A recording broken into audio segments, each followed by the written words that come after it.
વિદ્યાર્થી મિત્રો, આજે આપણે ધોરણ 6 વિષય સામાજિક વિજ્ઞાન પાઠ 7 ગુપ્તયુગ અને શાસકો વિશે સમજીશું. દ્વિતીય સત્રનો પાઠ છે. ઈસુની 3જી સદીમાં મગધમાં પ્રભાવશાળી ગુપ્તવંશની સત્તા સ્થપાઈ. ગુપ્તવંશે ભારતમાં રાજકીય એકતા, શાંતિ અને સુરક્ષા સ્થાપી. તેનાથી અપૂર્વ સમૃદ્ધિ આવી. આથી ગુપ્તયુગને ભારતનો સુવર્ણયુગ કહેવામાં આવે છે. ગુપ્તયુગને શું કહેવાય? ભારતનો સુવર્ણયુગ. સુવર્ણ એટલે કે દેશની સમગ્ર પ્રજાની સર્વોત્કૃષ્ટ પ્રગતિ, આબાદી. ગુપ્ત સમ્રાટોએ લોકોને શાંતિ અને સમૃદ્ધિ આપી, જેની પ્રશંસા વિદેશી મુસાફરોએ પણ કરી છે. ગુપ્ત વંશનો સુવર્ણ યુગ ઘણે અંશે ગુપ્ત સમ્રાટોનું સર્જન હતું. એમાં આપણે પહેલાં જોઈશું કે ચંદ્રગુપ્ત પહેલો. શું જોઈશું? મુદ્દો ચંદ્રગુપ્ત પહેલો. મગધના સામ્રાજ્યમાં શ્રીગુપ્ત ગુપ્ત વંશનો સ્થાપક હતો. મગધના સામ્રાજ્યમાં શ્રીગુપ્ત વંશનો સ્થાપક હતો. તેનો પુત્ર જેનો પુત્ર હતો એનું નામ શું હતું? ઘટોત્કચ. ઘટોત્કચ ગુપ્ત હતું. ઘટોત્કચ ગુપ્તના અનુગામી રાજા તરીકે ચંદ્રગુપ્ત પ્રથમ ઈસવીસન 319 પાટલીપુત્રની ગાદીએ આવ્યો. તેણે શક્તિશાળી લીછવી જાતિની કન્યા કુમારદેવી સાથે લગ્ન કર્યા. શક્તિશાળી લીછવી જાતિની કન્યા કુમારદેવી સાથે એને લગ્ન કર્યા. લીછવીઓની સહાયથી તેણે મગધના રાજ્યનો વિસ્તાર કર્યો, એટલે કે રાજ્ય મોટું બનાવ્યું. અને તેણે મગધની પાસે પ્રયાગરાજ એટલે કે હાલનું અલ્હાબાદ, સાકેત એટલે કે હાલનું અયોધ્યા જીતી લઈ અને મગધનો વિસ્તાર કર્યો. તેણે મહારાજને બદલે મહારાજાધિરાજ જેવું ગૌરવપ્રદ બિરુદ ધારણ કર્યું. યાદ રાખજો કે તેણે મહારાજના બદલે મહારાજાધિરાજ જેવું ગૌરવપ્રદ બિરુદ ધારણ કર્યું હતું. તેણે પોતાની સત્તા અને પ્રતિષ્ઠાની પ્રતીતિ કરાવવા સોનાના સિક્કા બહાર પાડ્યા હતા. તેનો રાજ્યાભિષેક થયો ત્યારથી તેણે ગુપ્ત સંવંત શરૂ કરાવ્યો. સૌરાષ્ટ્રના વલ્લભી રાજ્યના શાસકોએ પણ આ ગુપ્ત સંવંતનો સ્વીકાર કર્યો હતો. ગુપ્ત સંવંતના આરંભના કારણે હિંદના ઇતિહાસમાં કાળગણના અને કાળક્રમ અનુસાર ઐતિહાસિક બનાવોની ગોઠવણી શક્ય બની. હવે આપણે આગળ જોઈશું મુદ્દો કે સમ્રાટ સમુદ્રગુપ્ત. ચંદ્રગુપ્ત પ્રથમ પછી તેનો પ્રતાપી પુત્ર સમુદ્રગુપ્ત ગાદીએ આવ્યો. યાદ રાખજો કે ચંદ્રગુપ્ત પ્રથમ પછી તેનો પ્રતાપી પુત્ર સમુદ્રગુપ્ત ગાદીએ આવ્યો. અને સમુદ્રગુપ્તના સમયની માહિતી પ્રયાગરાજના સ્તંભલેખ એટલે કે પ્રયાગ પ્રશસ્તિ અને તેના સિક્કાઓમાંથી મળે છે. આ પ્રશસ્તિ રાજકવિ હરિશેણે રચી હતી. કોણે? રાજકવિ હરિશેણે રચી હતી. તેનો સમ્રાટ સમુદ્રગુપ્તના દિગ્વિજયો અને સાંસ્કૃતિક સિદ્ધિઓ વર્ણવેલી છે. તેણે ખૂબ જ ઓછા સમયમાં ઉત્તર ભારતના મોટા ભાગોના રાજ્યોમાંથી મળી અને અફઘાનિસ્તાનના કુશાળ શાસનતંત્ર સુધી તેની વિજયયાત્રા કરી હતી. ઉત્તર ભારતના મોટા ભાગમાં રાજ્યોથી માંડી અફઘાનિસ્તાનના કુશાળ શાસ્ત્રની એને વિજયયાત્રા કરી હતી. અને દક્ષિણમાં લગભગ 12 જેટલા રાજાઓને એને હરાવ્યા હતા. કેટલા? 12 જેટલા રાજાઓને હરાવ્યા હતા.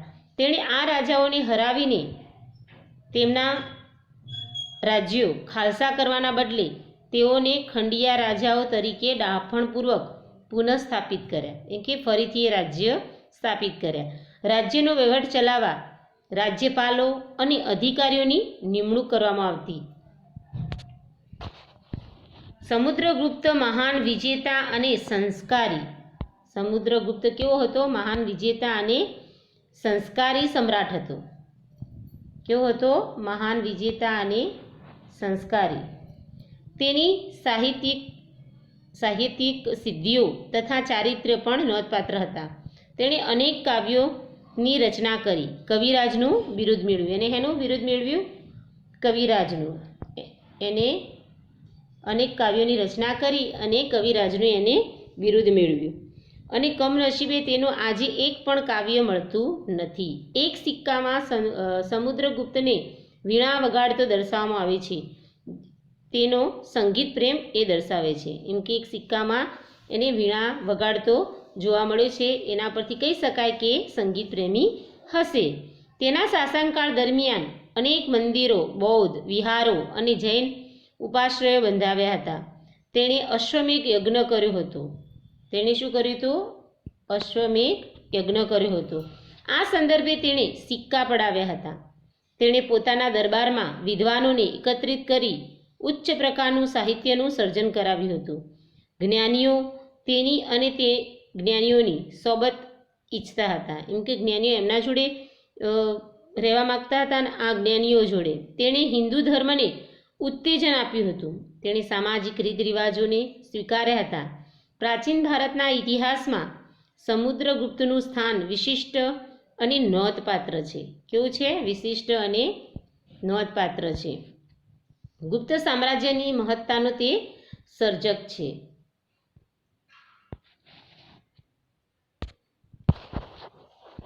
હવે આગળ આપણે જોઈશું. જો નીચે દેખાય છે ગુપ્ત શાસન સમયના સિક્કાનું ચિત્ર બતાવ્યું છે.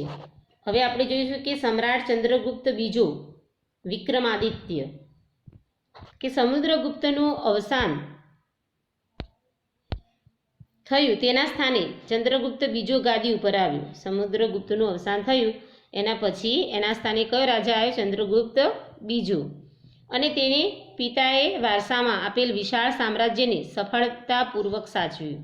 જે એના પિતા તરફથી એને જે રાજ્ય મળ્યું હતું એને સારી રીતે સાચવ્યું. એટલું જ નહીં પણ કેટલાક વિજયો મેળવીને સામ્રાજ્યનો વિસ્તાર પણ કર્યો.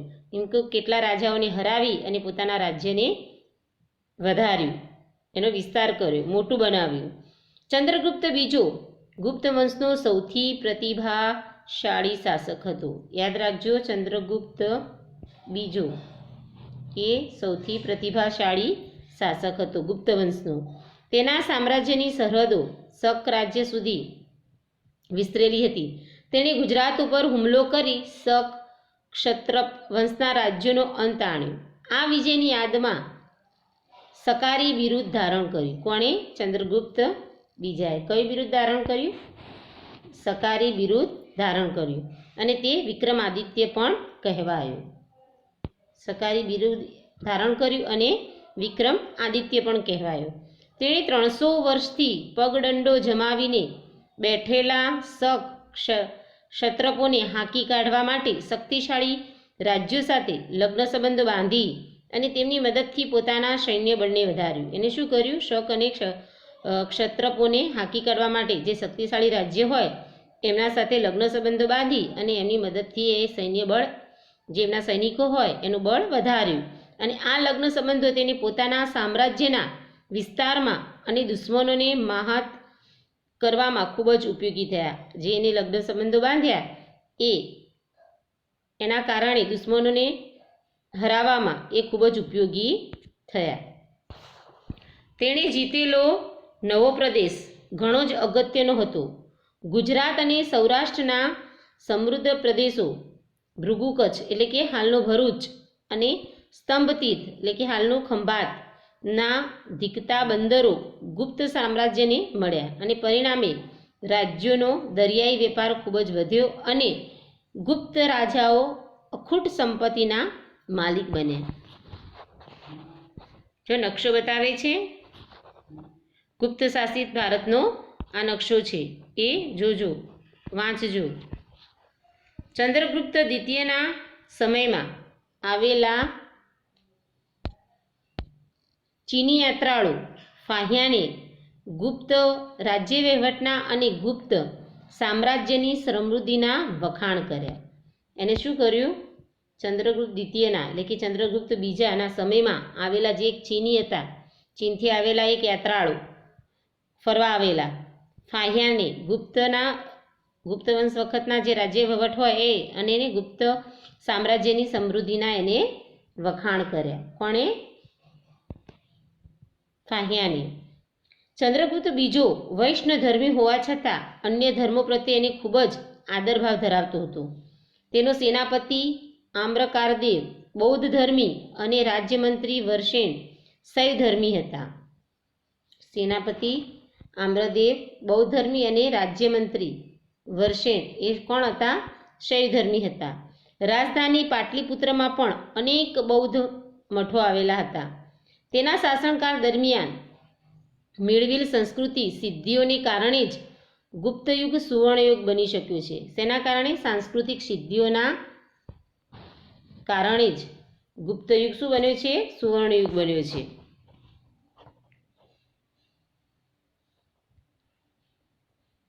તે વિદ્વાનો અને કવિઓના આશ્રયદાતા હતો. તે જે વિદ્વાનો હોય, મોટા મોટા વિદ્વાનો, એ અને કવિઓના આશ્રયદાન હતા. સંસ્કૃત ભાષાના મહાન કવિ નાટ્ય લેખક કાલિદાસ એ તેના રાજકવિ હતા. કોના? ચંદ્રગુપ્ત બીજાના રાજ્યના રાજકવિ હતા. ફરીથી યાદ રાખજો, સંસ્કૃત ભાષાના મહાન કવિ અને નાટ્ય લેખક કાલિદાસ એ તેના રાજકવિ હતા. ધન્વંતરી તેના રાજવૈદ હતા. ધન્વંતરી એ તેમના શું હતા? રાજવૈદ. રાજવૈદ એટલે કે જે અત્યારે આપણે શું કહીએ છીએ? ડૉક્ટર. તો એમના રાજ્યના એ વૈદ હતા, દવાઓ આપતા. વૈજ્ઞાનિક વારાહ મિહિર, વૈતાલ ભટ્ટ, અમરકોશના રચયિતા અમરસિંહ જેવા રત્નોથી તેનો રાજ દરબાર શોભતો હતો. એના રાજ દરબારના શું હતા? રત્નો. તેના સમયમાં શિલ્પ સ્થાપત્ય અને ચિત્રકળાનો સુંદર વિકાસ થયો. અજંતાના ઘણા કલાપ મંડપો તેના સમયમાં તૈયાર થયા. તેણે રાજધાની પાટલીપુત્રમાં અનેક બૌદ્ધ મઠો બંધાવ્યા હતા અને દિલ્હી પાસેથી મેર રૌલી લોહસ્તંભ તેના સમયમાં સ્થપાયો હતો. મેહરૌલી લોહસ્તંભ તેના સમયમાં સ્થપાયો હતો, જેને સદીઓ સુધી તાપ અને વરસાદમાં રહેવા છતાં કાટ લાગ્યો નથી. કેટલાય સદીઓથી છે તેમ છતાંય વરસાદ અને તડકાથી એ ખરાબ થયો નથી અને વરસાદથી એને કાટ લાગ્યો નથી. તેણે પાટલીપુત્ર ઉપરાંત ઉજ્જૈનને બીજી રાજધાની બનાવી.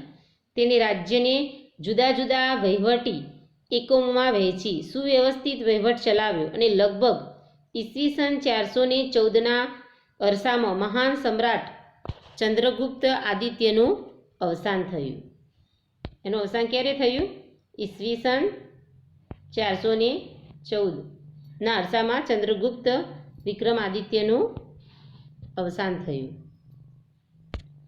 જો આ ચિત્રમાં મેહરૌલી સ્તંભ બતાવ્યો છે. હવે આગળ જુઓ, ગુપ્ત સામ્રાજ્યનો અંત. એટલે કે ગુપ્ત સામ્રાજ્યનો અંત કેવી રીતના આવ્યો? ચંદ્રગુપ્ત બીજાના અવસાન પછી તેનો પ્રતાપી પુત્ર કુમારગુપ્ત પહેલો ગાદીએ આવ્યો. ચંદ્રગુપ્ત બીજાના મૃત્યુ પછી એનો જે પુત્ર હતો કયો? કે કુમારગુપ્ત પહેલો ગાદીએ આવ્યો અને તેના સમયમાં નાલંદાની પ્રસિદ્ધ બૌદ્ધ વિદ્યાપીઠ અને અજંતાની કેટલીક ગુફાઓ તેના સમયમાં તૈયાર થઈ. જો ચિત્રમાં બતાવે છે નાલંદા વિદ્યાપીઠ અને અજંતાની ગુફાઓ. કુમારગુપ્ત પહેલા પછી તેનો વીરપુત્ર સ્કંદગુપ્ત ગાદી પર બેઠો. કુમારગુપ્ત પહેલા પછી એનો જે વીરપુત્ર હતો સ્કંદગુપ્ત એ ગાદી પર બેઠો. સ્કંદગુપ્ત પછીના નિર્બળ શાસકો જનૂની અને શક્તિશાળી હુણોના આક્રમણને ખાળી શક્યા નહીં. એમની સામે એ ટકી શક્યા નહીં અને ગુપ્ત સામ્રાજ્ય ઈસવીસન 550માં છિન્ન ભિન્ન થઈ ગયું. એટલે કે ગુપ્ત સામ્રાજ્યનો અંત આવ્યો. હવે આપણે જોઈશું ગુપ્ત યુગની શાસન વ્યવસ્થા. ગુપ્ત યુગના શાસનતંત્ર વિશે આપણે અભિલેખો, સ્મૃતિઓ અને પુરાણોમાંથી માહિતી મળે છે. તે પ્રમાણે શાસનતંત્ર કેન્દ્રીય, પ્રાંતીય અને સ્થાનિક એમ 3 વિભાગમાં વહેંચવામાં આવ્યું હતું. શાસનતંત્ર 3 વિભાગમાં વહેંચવામાં આવ્યું હતું: કેન્દ્રીય, પ્રાંતીય અને સ્થાનિક એમ 3 વિભાગમાં વહેંચવામાં આવ્યું હતું. ગુપ્ત શાસનતંત્રમાં સમ્રાટ વહીવટીતંત્રના કેન્દ્ર સ્થાને હતા અને તેઓ મહાધિરાજ, પરમ ભાગવત જેવા બિરુદો ધરાવતા હતા. તેઓ મહારાજાધિરાજ અને પરમ ભાગવત જેવા બિરુદો ધરાવતા હતા. પ્રાંતના વડા તરીકે મોટે ભાગે રાજકુમારોને મૂકવામાં આવતા. જે પ્રાંતના હોય એમના એના વડા તરીકે કોને નિમણૂક કરવામાં આવતા? જે રાજાઓના રાજકુમારો હોય એમની નિમણૂક કરવામાં આવતા. કુમારમાત્ય અને આયુક્ત પ્રાંતમાં મુખ્ય ભૂમિકા ભજવતા. પ્રાંતને ભુક્તિ કહેવામાં આવતું, જેના વડા પ્રાદેશિક હતા.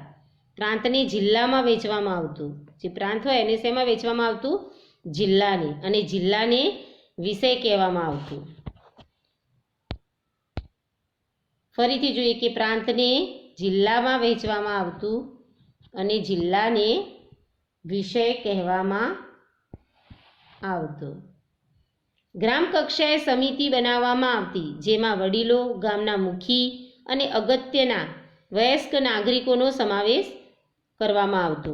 હવે આગળનો મુદ્દો જોઈશું કે ગુપ્ત યુગની આર્થિક સ્થિતિ કેવી હતી. તો ગુપ્ત યુગની આર્થિક પરિસ્થિતિમાં ભારતનો સુવર્ણયુગ હતો. ગુપ્ત યુગ આર્થિક પરિસ્થિતિમાં કેવો હતો? ભારતનો સુવર્ણયુગ. ખેતી, આંતરિક વેપારો અને આંતરરાષ્ટ્રીય વેપારો ખૂબ જ વિકસ્યા હતા. ખેતીનો પણ વિકાસ થયો હતો અને આંતરિક અને આંતરરાષ્ટ્રીય જે બીજા દેશો સાથેના વેપારો પણ ખૂબ જ વિકસ્યા હતા. વિશિષ્ટ ખેત પદ્ધતિઓમાં વાર્ષિક, ત્રિવાર્ષિક અને પંચવાર્ષિક ખેત પદ્ધતિઓ પણ જોવા મળેલ છે. વાર્ષિક, ત્રિવાર્ષિક અને પંચવાર્ષિક ખેત પદ્ધતિઓ જોવા મળેલ છે. ઉત્તર ભારતમાં ઘઉં, ચોખા, ગાંધારમાં શેરડી, કાશ્મીરમાં દ્રાક્ષ અને કેસર તથા કામરૂપમાં નાળિયેર થતા. ઉત્તર ભારતમાં શું થતું? ઘઉં અને ચોખા, અને ગાંધારમાં શું? શેરડી, કાશ્મીરમાં દ્રાક્ષ અને કેસર, અને કામરૂપમાં નાળિયેર થતા, અને બંગાળામાં પુષ્કળ પ્રમાણમાં ચોખા થતા. ગુજરાતમાં અને સિંધમાં કપાસનો પાક અને બંગાળામાં રેશમનું ઉત્પાદન થતું. દક્ષિણ ભારતમાં મરી મસાલા, રેશમ અને કપાસનો વેપાર વિકસ્યો હતો. રાજા કુલ ઉત્પાદનનો 6ઠ્ઠો ભાગ કર તરીકે લેતા. રાજા શું કરતા? જે ખેડૂતોનો જે ઉત્પાદન થયું હોય એનો 6ઠ્ઠો ભાગ કર રૂપે ઉઘરાવતા. બ્રાહ્મણોને મંદિરોને ભૂમિદાનમાં આપવામાં આવતી. જે બ્રાહ્મણો હતા અને જે મંદિર હતા એમને ભૂમિ એટલે કે જમીનના ભાગ, જમીન દાનમાં આપવામાં આવતી. આંતરરાષ્ટ્રીય વેપાર એ ગુપ્ત યુગની વિશેષતા હતી. ભારતથી સ્થળ માર્ગે મધ્ય એશિયા થઈને યુરોપ સુધી સુતરાઉ કાપડ, રેશમી કાપડ અને મસાલા નિકાસ થતા હતા.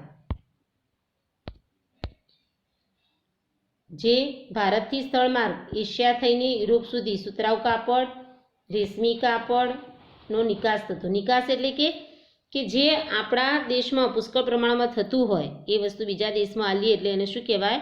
નિકાસ.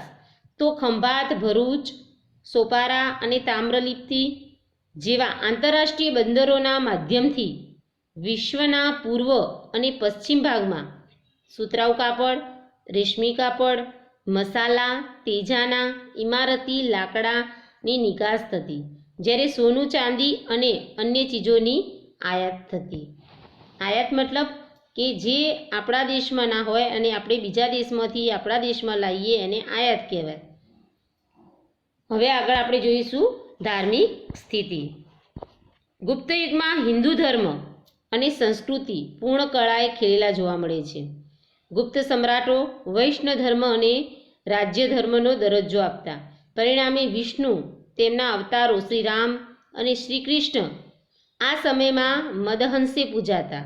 લક્ષ્મી દેવી તરીકે બહુ જ ખ્યાત થયા અને આ જ સમયમાં રામાયણ અને મહાભારત તેમજ પુરાણોનું પુનઃસંકલન થયું.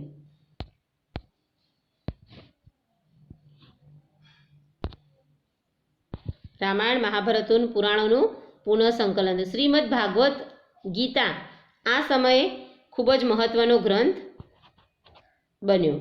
શ્રીમદ ભાગવત ગીતા એ સમયે ખૂબ જ મહત્વનો ગ્રંથ બન્યો. વૈષ્ણવ ધર્મની જેમ જ શૈવ ધર્મ પણ ગુપ્તકાળમાં વિકસ્યો હતો. કયો ધર્મ? શૈવ ધર્મ પણ ગુપ્તકાળમાં વિકસ્યો હતો.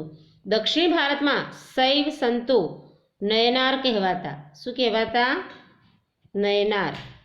જ્યારે વૈષ્ણવ સંતો અલવાર કહેવાતા. શૈવ સંતો શું કહેવાતા? નયનાર કહેવાતા. અને જ્યારે વૈષ્ણવ સંતો એ અલવાર કહેવાતા. મહિષાસુર મર્દિની દુર્ગાની પૂજા પણ પ્રચલિત થઈ હતી. સૂર્ય અને કાર્તિકેયની પૂજા પણ પ્રચલિત થઈ હતી. કાર્તિકેય કોણ હતા? શિવજીના પુત્ર. ગુપ્ત યુગમાં બૌદ્ધ ધર્મ અને જૈન ધર્મનો પણ વિકાસ થયો હતો. સમુદ્રગુપ્ત બૌદ્ધ ધર્મનો સંરક્ષક હતો અને બૌદ્ધ ધર્મના મહાયાન અને હિનયાન પંથ વિકસાવ્યા હતા. એમને બૌદ્ધ ધર્મના કયા પંથ વિકસાવ્યા હતા? મહાયાન અને હિનયાન એ પંથ વિકસાવ્યા હતા. હવે આગળનો મુદ્દો આપણે જોઈએ કે ગુપ્ત યુગની સાંસ્કૃતિક સ્થિતિ. ગુપ્ત યુગ સાંસ્કૃતિક રીતે ભારતનો સુવર્ણ યુગ હતો. આ યુગમાં અનેક નવી ભાષાઓ ઉત્પન્ન થઈ હતી. કાલિદાસ, સ્કંદસ્વામી, હરિસ્વામી અને રાણી વિજયા તથા આર્યસુર આ સમયના મહત્વના સાહિત્યકારો હતા. કાલિદાસ, સ્કંદસ્વામી, હરિસ્વામી, રાણી વિજયા, આર્યસુર આ સમયના મહત્વના સાહિત્યકારો હતા. આ સર્વમાં કાલિદાસ એ સર્વશ્રેષ્ઠ હતા. આ બધા સાહિત્યકારોમાં કાલિદાસ એ સર્વશ્રેષ્ઠ હતા. કાલિદાસને ભારતના શેક્સપિયર કહેવામાં આવતા. કાલિદાસને ભારતમાં શું કહેવામાં આવતા? શેક્સપિયર કહેવામાં આવે છે. અને તેમણે ભારતીય મહાકાવ્યની કથાવસ્તુ લઈ અને અભિજ્ઞાન શાકુંતલમ, રઘુવંશમ, મેઘદૂતમ જેવા મહાકાવ્યોની રચના કરી છે. એમને અભિજ્ઞાન શાકુંતલમ, રઘુવંશમ અને મેઘદૂતમ જેવા મહાન કાવ્યોની રચના કરી. અને ગુપ્ત યુગ એ મંદિર સ્થાપત્યોની રચનાનો યુગ હતો. એ યુગમાં મંદિરોની સ્થાપના વધારે થતી હતી, એટલે તો મંદિર સ્થાપત્યનો રચનાનો યુગ હતો. ગુજરાતમાં ગોપ નચના કોઠારનું પાર્વતી મંદિર અને ઝાંસીનું મંદિર એ ભારતના સૌપ્રથમ ઇટરી મંદિરો છે. ગુપ્ત યુગ આ દ્રષ્ટિએ મંદિર સ્થાપત્યની શરૂઆત દર્શાવે છે. દુર્ગા, બુદ્ધ, કૃષ્ણ અને શિવની મૂર્તિઓ આ કાળે મોટા પ્રમાણમાં બની. હવે આગળનો મુદ્દો આપણે જોઈએ કે ગુપ્ત યુગમાં વિજ્ઞાનની સ્થિતિ. કે વખત વિજ્ઞાનની સ્થિતિ કેવી હતી? તો મહાન વૈજ્ઞાનિકમાં આર્યભટ્ટ અને વારામિહિર આ સમયમાં થયા હતા. આ સમયમાં કયા હતા? મહાન વૈજ્ઞાનિકમાં આર્યભટ્ટ અને વારામિહિર આ સમયમાં થયા હતા. આર્યભટ્ટે શૂન્ય અને દશાંશ પદ્ધતિની શોધ કરી હતી. આર્યભટ્ટે શેની શોધ કરી હતી? શૂન્ય અને દશાંશ પદ્ધતિની શોધ કરી હતી. અને વારામિહિરે બૃહદ સંહિતા નામનો ખગોળશાસ્ત્રને લગતો મહત્વપૂર્ણ ગ્રંથ લખ્યો હતો. બૃહદ સંહિતા નામનો જે ખગોળશાસ્ત્રને લગતો મહત્વપૂર્ણ ગ્રંથ લખ્યો હતો. વાગ્યભટ્ટે આયુર્વેદ ક્ષેત્રે અષ્ટાંગ હૃદય સંહિતા નામનો મહાન ગ્રંથ લખ્યો હતો. આ કાળે મનુષ્ય અને પ્રાણીઓ માટે વૈદ્યશાસ્ત્ર વિકસ્યું હતું.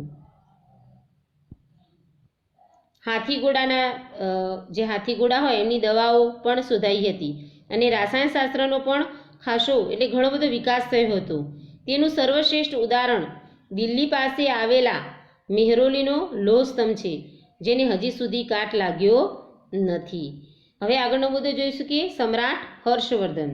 ગુપ્ત યુગ પછી પ્રાચીન ભારતમાં મહત્વપૂર્ણ રાજ્યોમાં હર્ષવર્ધનનું રાજ્ય ગણાય છે. કોનું? રાજા હર્ષવર્ધનનું. તેઓ થાણેશ્વરના પુષ્યભૂતિ વંશના હતા અને પ્રભાકર વર્ધનના પુત્ર રાજ્યવર્ધન અને હર્ષવર્ધન હતા. એ કોના પુત્ર હતા? પ્રભાકર વર્ધનના પુત્ર. એમના મોટા ભાઈનું નામ હતું રાજ્યવર્ધન અને બીજો પુત્ર હતો હર્ષવર્ધન. જ્યારે તેમની પુત્રી રાજ્યશ્રી હતી. એમની પુત્રીનું નામ શું હતું? રાજ્યશ્રી. અને રાજ્યશ્રી કનોજના રાજા ધ્રુવવર્માને પરણી હતી. ગૌડ રાજવી શશાંક અને માલવ રાજ્યે રાજ્યશ્રીનું અપહરણ કરી અને રાજ્ય પર આક્રમણ કરતા મોટી કટોકટી ઊભી થઈ હતી. કોણે એમનું કર્યું હતું અપહરણ? શાસંક અને માલદેવ રાજ્યે રાજ્યશ્રીનું અપહરણ કર્યું હતું. અને રાજ્યવર્ધનનું મૃત્યુ રાજ્યશ્રીને બચાવવા જતાં થયું હતું. એમની બહેન જે રાજ્યશ્રી હતી એનું અપહરણ કરવામાં આવ્યું, તેને બચાવવામાં રાજ્યવર્ધનનું મૃત્યુ થયું હતું. આવી કટોકટીભરી પરિસ્થિતિમાં ઈસવીસન 606માં સમ્રાટ હર્ષે રાજ્યારોહણ કર્યું અને તેણે રાજ્યશ્રીને બચાવ્યા. એટલું જ નહીં, રાજ્યશ્રીનું રાજ્ય કન્નોજ અને થાણેશ્વર એમ બંને રાજ્યો પર પોતાનું યોગ્ય શાસન શરૂ કર્યું. હર્ષવર્ધન પ્રાચીન ભારતના છેલ્લા મહાન સમ્રાટ હતા. તેમણે મગધ, ઓડિશા, સારસ્વત, ગૌડ, મિથિલા સુધી પોતાનું સામ્રાજ્ય ફેલાવ્યું હતું. તેના સમકાલીન રાજ્યોમાં વલ્લભીને મૈત્રક રાજા ધ્રુવસેન તેના જમાઈ હતા. દખણમાં પુલિકેશ બીજો સૌથી શક્તિશાળી રાજા હતો. દક્ષિણમાં એટલે કે દક્ષિણમાં પુલિકેશી બીજો એ સૌથી શક્તિશાળી રાજા હતો. હર્ષવર્ધન અને પુલિકેશી વચ્ચે થયેલા નર્મદાના યુદ્ધમાં સમ્રાટ હર્ષનો પરાજય થયો. જે હર્ષવર્ધન અને પુલિકેશી વચ્ચે યુદ્ધ થયું હતું, નર્મદાના યુદ્ધમાં સમ્રાટ હર્ષવર્ધનનો શું થયો હતો? પરાજય થયો હતો. અને હર્ષ મોટે ભાગે નર્મદાથી ઉત્તરના શક્તિશાળી રાજા ગણાતા હતા. સમ્રાટ હર્ષનું સાંસ્કૃતિક પ્રદાન બહુ જ અગત્યનું હતું. તેના સમયમાં મહાન ચીની યાત્રી યુઅન સ્વાંગ ભારત આવ્યા હતા અને તેમના રાજ દરબારમાં રહ્યા હતા. અને હર્ષ શૈવ ભક્ત હતા. એણે પછીથી બૌદ્ધ ધર્મના મહાન અનુયાયી બન્યા. તેમણે કન્નોજમાં યુઅન સ્વાંગના અધ્યક્ષ પદે એક ધર્મ પરિષદનું આયોજન કર્યું અને બુદ્ધની પ્રતિમાને હાથીની અંબાડી પર એમને શું કર્યું? કનોજના યુઅન સ્વાંગના અધ્યક્ષ પદે ધર્મ પરિષદનું આયોજન કર્યું અને હાથીની અંબાડી પર મૂકી અને તેની પૂજા કરાવી અને સ્થાપિત કરી હતી. મહાયાન અને હીનયાન સંપ્રદાયો વિશે પણ પરિષદમાં ગોષ્ઠી યોજાઈ હતી. સમ્રાટ હર્ષ સાહિત્ય, કલા અને વિદ્યા પ્રત્યે અનુરાગ રાખતો હતો. તેના દરબારમાં મહાન કવિ બાણભટ્ટ સંકળાયેલા હતા. કયા? મહાન કવિ બાણભટ્ટ. તેમણે હર્ષચરિતમ અને કાદંબરી જેવા સંસ્કૃત સાહિત્યના મહાન ગ્રંથો પણ લખ્યા હતા. હર્ષચરિતમ અને કાદંબરી. મયુરભટ્ટ અને કવિ જયેશ પણ હર્ષના સમયના મહાન કવિઓ હતા. મયુરભટ્ટ અને કવિ જયસેન પણ હર્ષના સમયના મહાન કવિઓ હતા. સમ્રાટ હર્ષ પોતે પણ ઉચ્ચ કોટીનો સાહિત્યકાર હતા. તેમણે પ્રિયદર્શિકા અને રત્નાવલી નામના 2 નાટકોની રચના કરી હતી. તે પણ એક ઉચ્ચ કોટીના સાહિત્યકાર હતા. તેમને પ્રિયદર્શિકા અને રત્નાવલી નામના 2 નાટકોની સ્થાપના કરી હતી. સાથે સાથે ભગવાન બુદ્ધની જાતક કથાઓ ઉપર નાગાનંદ નામનું એક વિશિષ્ટ નાટક પણ લખ્યું હતું. એમને સાહિત્યકાર તો હતા, એ સિવાય એક વિશિષ્ટ નાટક એટલે કે નાગાનંદ નામનું નાટક પણ એમને લખ્યું હતું. હર્ષ અન્ય દેશો સાથે પણ મૈત્રી સંબંધો બાંધતા હતા. તેમણે પોતાના દૂત મંડળને ચીનમાં મોકલ્યા હતા અને તે જ રીતે ચીનથી ભારતમાં ચીનના દૂત મંડળને મુલાકાત લીધી હતી. આ દ્રષ્ટિએ સમ્રાટ હર્ષ એક ઉચ્ચ કોટીના શાસક, વિજેતા અને વહીવટીકર્તા અને સાહિત્યકાર હતા. તેમણે નાલંદા વિદ્યાપીઠને નિભાવવા 100 ગામ ભેટમાં આપ્યા હતા. કેટલા? 100 ગામ ભેટમાં આપ્યા હતા. હવે આપણે આગળનો મુદ્દો જોઈશું, પુલિકેશી બીજો. સમ્રાટ હર્ષના સમકાલીન રાજાઓમાં સૌથી શક્તિશાળી ચાલુક્ય વંશી રાજા પુલિકેશી હતો અને તેમણે મહારાષ્ટ્રના રાષ્ટ્રકૂટો પાસેથી સત્તા આંચકી રાજ્ય સ્થાપ્યું અને પુલિકેશી બીજાએ 40 વર્ષ જેટલા લાંબા સમય સુધી શાસન કર્યું હતું. કેટલા વર્ષ? 40 વર્ષ. તેમણે સમ્રાટ હર્ષને હરાવ્યા હતા અને તે મહાન વિજેતા હતા. તેણે દક્ષિણ ભારતના કદંબો, માહેશ્વરના ગંગો, કોંકણના મૌર્યોને હરાવી અને દક્ષિણ પથના સ્વામીનું બિરુદ પ્રાપ્ત કર્યું હતું. એમને દક્ષિણ પથના સ્વામીનું બિરુદ પ્રાપ્ત કર્યું હતું. લાટ, માલવ અને ગુર્જરોને પણ તેમને હરાવ્યા હતા. કર્ણાટક, મહારાષ્ટ્ર અને કોંકણ અને સમગ્ર વિસ્તારનો તે સ્વામી હતો. હર્ષની જેમ તેણે પણ અન્ય દેશો સાથે સંબંધો વિકસાવ્યા હતા. તેણે ઈરાનમાં પોતાનો એક રાજદૂતને મોકલ્યો હતો અને ઈરાનના શહેનશાહ ખુસરો બીજા તેના મિત્ર હતા. હવે આપણે આગળનો મુદ્દો જોઈશું કે અન્ય રાજ્યો. આ સમયે અન્ય રાજ્યોમાં કાંચીના પલ્લવો, રાજસ્થાનના ગુર્જર પ્રતિહારો, વલ્લભીના મૈત્રકો, દક્ષિણ ગુજરાતમાં ગુર્જરો, કાશ્મીરમાં કકોટકો વગેરેનો સમાવેશ થાય છે, જેમાં કાંચીના પલ્લવો સ્થાપત્ય અને કલાને લીધે પ્રખ્યાત થયા હતા. તેમણે બ્રહ્મા, વિષ્ણુ, મહેશની અનેક મૂર્તિઓ શિલાઓમાં કંડારી અને મંદિર બંધાવ્યા હતા. મહાબલીપુરમના સમુદ્ર તટે રથ મંદિરો બાંધનારા પલ્લવોએ ભારતની સાંસ્કૃતિક સમૃદ્ધિનો વધારો કર્યો હતો અને કાંજીવરમાં તેમણે બંધાવેલું કૈલાસનાથ મંદિર તે સમયનું સૌથી શ્રેષ્ઠ મંદિર ગણાવી શકાય. તો વિદ્યાર્થી મિત્રો,